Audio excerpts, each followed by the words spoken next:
01net TV, toute l'actualité high-tech tous les jours. Merci d'être là. Peut-être étiez-vous avec nous hier soir d'ailleurs pour ce grand rendez-vous en direct live de 18h à 18h30, le 01 Live Hebdo, le débriefing de l'actualité high-tech chaque semaine.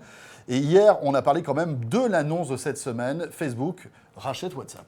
19 milliards de dollars, une somme astronomique pour racheter quoi? Une petite application mobile que vous utilisez peut-être sur votre smartphone, mais c'est vrai qu'elle compte 450 millions d'utilisateurs. Alors que penser de cette opération spectaculaire? Eh bien on en parle avec Éric Le Bourlou.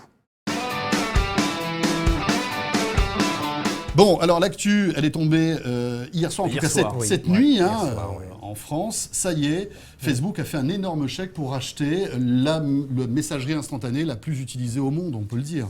Oui, c'est ça, c'est la messagerie mobile, en tout cas instantanée la plus utilisée au monde, effectivement, et c'est une énorme acquisition puisque, selon les chiffres, certains disent 16, d'autres disent 19 milliards de dollars. 16 plus 3. C'est ça, c'est le petit cadeau bonus, les 3 milliards aux fondateurs de WhatsApp. C'est pas mal, hein. Enfin, oui. pour les trois cofondateurs et je crois les 36 ingénieurs qui ont développé WhatsApp. Même à 40, diviser 3 milliards, c'est pas mal quand même. Ouais, ça, je pense c'est pas mal. Ouais, ça le fait. Même après impôt, c'est pas mal. Pourquoi ce rachat ? Pourquoi ce rachat? Il y a évidemment une raison évidente. WhatsApp est une application mobile qui cartonne absolument. C'est 450 millions d'utilisateurs de par le monde. Il y a très peu de réseaux sociaux et d'applications de messagerie instantanée qui ont autant d'utilisateurs. Même Twitter n'a pas autant d'utilisateurs que ça, faut bien le voir. Et en plus, ce sont des utilisateurs qui sont très actifs dans le réseau. C'est-à-dire qu'ils utilisent l'application tous les jours. En fait, cette application a tendance à remplacer leur application de SMS, leur envoi de SMS, MMS, vidéo, même. C'est presque même un manque à gagner. Ça devient un manque à gagner important pour les opérateurs. Oui, tout à fait. Ouais. Mais effectivement, c'est en tout cas une application qui peut, en gros, se substituer à toutes les fonctions de communication d'un téléphone classique et qui est. On peut envoyer des photos, des vidéos. Ah oui, on peut à peu près tout faire. On peut envoyer des messages en tout cas.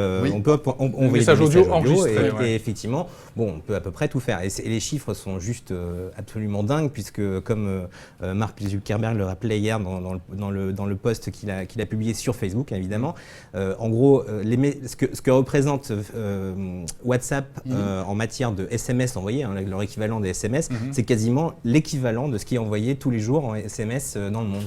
C'est incroyable. Ils s'envoient autant de messages WhatsApp que de SMS. Ouais, c'est à peu près 16 milliards de messages par jour. C'est pour ça qu'ils ont racheté 16 milliards en fait. Ouais, voilà. Un milliard, un dollar, un SMS. Voilà. Donc tout va bien.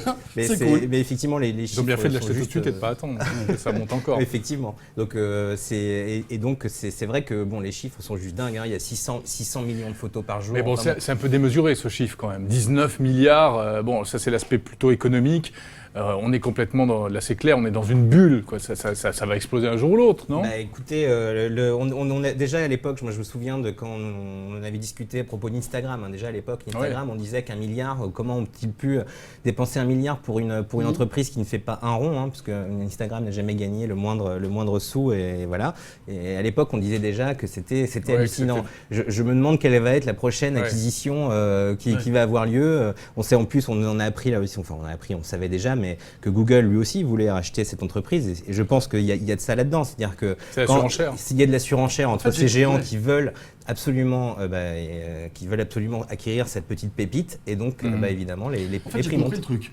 Plus tu es une start-up qui ne fait pas d'argent, qui ne fait pas de bénéfices, plus on peut te racheter cher. Exactement. C'est un peu ça, je crois, le concept, non? Alors après, c'est un peu ça. Il faut qu'on trouve une idée. Il faut trouver un truc qui ne rapporte rien. Après, Google, c'est intéressant. Alors après, 450 millions d'inscrits quand même. 450 millions d'inscrits. Alors je ne sais pas ça. si vous connaissez, si vous utilisez WhatsApp, mais ce qui est quand même dingue, c'est que lorsque vous lancez WhatsApp, interroge votre carnet d'adresses, récupère, déjà vous vous inscrivez avec votre numéro de téléphone, récupère l'intégralité de tous les contacts qui sont sur votre carnet d'adresses. Ça, c'est des informations qui sont extrêmement précieuses, qui ont une valeur énorme.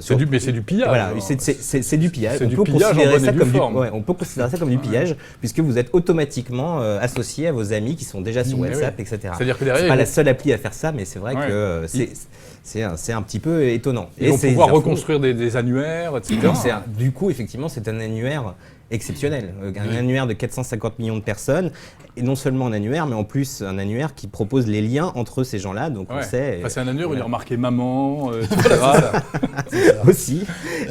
Mais Eric, on voit qu'il y a quand même une frénésie en ce moment. Viber a été racheté par Rakuten, je crois, qui est une boîte japonaise qui est importante, qui entre autres a racheté Presse Ministère, je crois, il y a quelques temps de cela. Presse Ministère. C'est étonnant quand même cette frénésie des messageries.